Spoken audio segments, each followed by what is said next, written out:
बरोबर ओळखला. सर्वात श्रीमंत भारतीय मुकेश अंबानी यांचा मुलगा अनंत अंबानीचे लग्न. मित्रांनो, इतक्या उच्च पदावर पोहोचून पण कुठेही संस्कार कमी नाही. मंडळी, लग्नात सामील होणाऱ्या प्रत्येकाचे आगत स्वागत स्वतः मुकेश अंबानी व त्यांचा परिवार आदराने अगदीने अभिवादन करून प्रसंगी पाया पडून केले जात होते.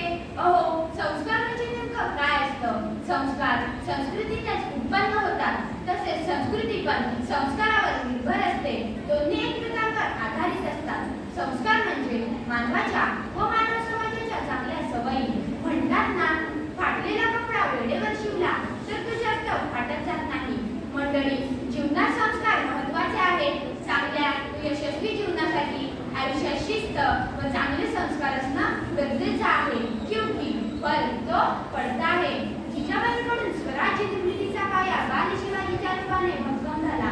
मातांनी जिजाबाईंचा आदर्श जरी समोर ठेवला तरी उन्हाळ्या करणारे, आई वडिलांचा पान उतारा करणारे, मुलींची छेड काढणारे, सिग्नलचे नियम तोडणारे, नेत्यांच्या सतरंज्या उचलणारे, राडा करणारे, बेताकापणे गाड्या उडवणारे तरुण भविष्यात निर्माण होणार नाही. अहो, मुलांवर लहानपणापासूनच नैतिक मूल्याच्या दृष्टीने उपयुक्त संस्कार केल्यास त्यांना योग्य अयोग्य समजते. त्यापुढे येणाऱ्या कठीण प्रसंगामध्ये आपण कसे वागायला हवे किंवा कशाला प्राधान्य द्यायला हवे हे आपोआपच समजते. अहो, पूर्वी देवासमान मानल्या जाणाऱ्या पाहुण्यांचे येणे जाणे आजच्या पिढीला फारसे आवडत नाही असे जाणवते. हल्ली आई वडील महागाईने त्रस्त असल्याने दोघेही इच्छा नसतानाही नोकरी किंवा व्यवसाय करतात. त्यामुळे साहजिकच मुलांना लहान वयातच मोबाईल दिला जातो. नकळत मुलांकडे दुर्लक्ष होते. लेकिन सावधान, देख लिया आपने लापरवाही का नतीजा असे म्हणण्याची वेळ येऊ शकते. अहो, लहान मुलांना मोबाईल दिला नाही तर तासभर रडेल, पण ज्यांना संस्कार दिले नाही तर जीवनभर रडण्याची वेळ येऊ शकते.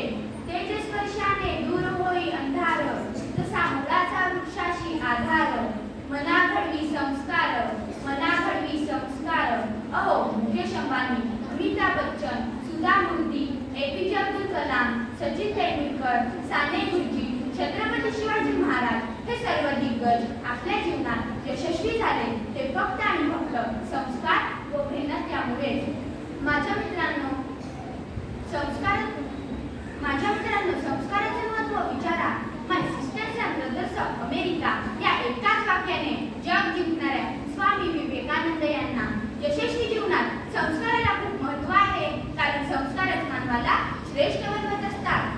अहो मंडळी, घरच्या प्रसन्न घरे पूर्ण गावभर वाटून मग घरच्यांचे धैर्य सांगणारी विनोबा भावे यांची आई, त्यांनी बालपणातच विनोबा भावे यांच्यावर केलेल्या संस्कारामुळे ते पहिले सत्याग्रही बनले व स्वातंत्र्याच्या कार्यात महत्त्वाचा वाटा उचलला. मंडळी, संस्काराची सुरुवात कुटुंबापासून होते. संस्कार सांगून शिकवून येत नाही. कुटुंबातील वडीलधाऱ्यांकडून एका पिढीकडून दुसऱ्या पिढीकडे संस्कार दिले जातात. अहो, संस्कार म्हणजे गुणांचा गुणाकार आणि दोषांचा भागाकार. गुणांचा गुणाकार याचा अर्थ स्वतःमधील गुण वाढवायचे आणि दोषांचा भागाकार याचा अर्थ स्वतःमधील दोष कमी करायचे. श्याम, तडपायाला घाम लागू नये म्हणून जपतोस ना, मनाला घाम लागू नये म्हणून जप हो, अशी शिकवण श्यामच्या आई म्हणजे साने गुरुजींच्या आईने बालपणीच दिली.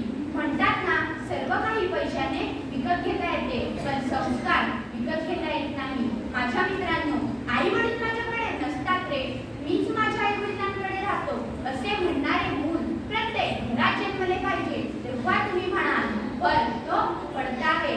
मंडळी, कितीही हुशार असाल, चतुर असाल, पण संस्कारात कमी असाल तर ती व्यक्ती मॅनेजमेंट आणि जीवनातील घोडदौडी यशस्वी होऊ शकत नाही. हे लक्षात असू द्या. मित्रांनो, वाढत्या वयासोबतच मानवी शरीरात अवयवांची वाढ आपोआपच होते, पण मन व बुद्धीची वाढ त्यांच्यावर होणाऱ्या संस्कार व शिक्षण यानुसार होते. मुलं त्यांच्या आसपास जे असेल त्यांचे संस्कार उचलतात, मग ते चांगलं असो वा वाईट. आणि चांगल्या गोष्टीपेक्षा वाईट गोष्टीकडे आपले मन अधिक आकर्षित होते. म्हणून म्हणते मित्रांनो, आपण सर्वांनी शिक्षण व सुसंस्काराच्या इंटरनेटने सुख व समाधानाचा आनंद घेऊया आणि एकत्र मिळून म्हणूया, संस्काराची शिदोरी भारी, देशाची कुटुंब भरारी. संस्काराची शिदोरी भारी,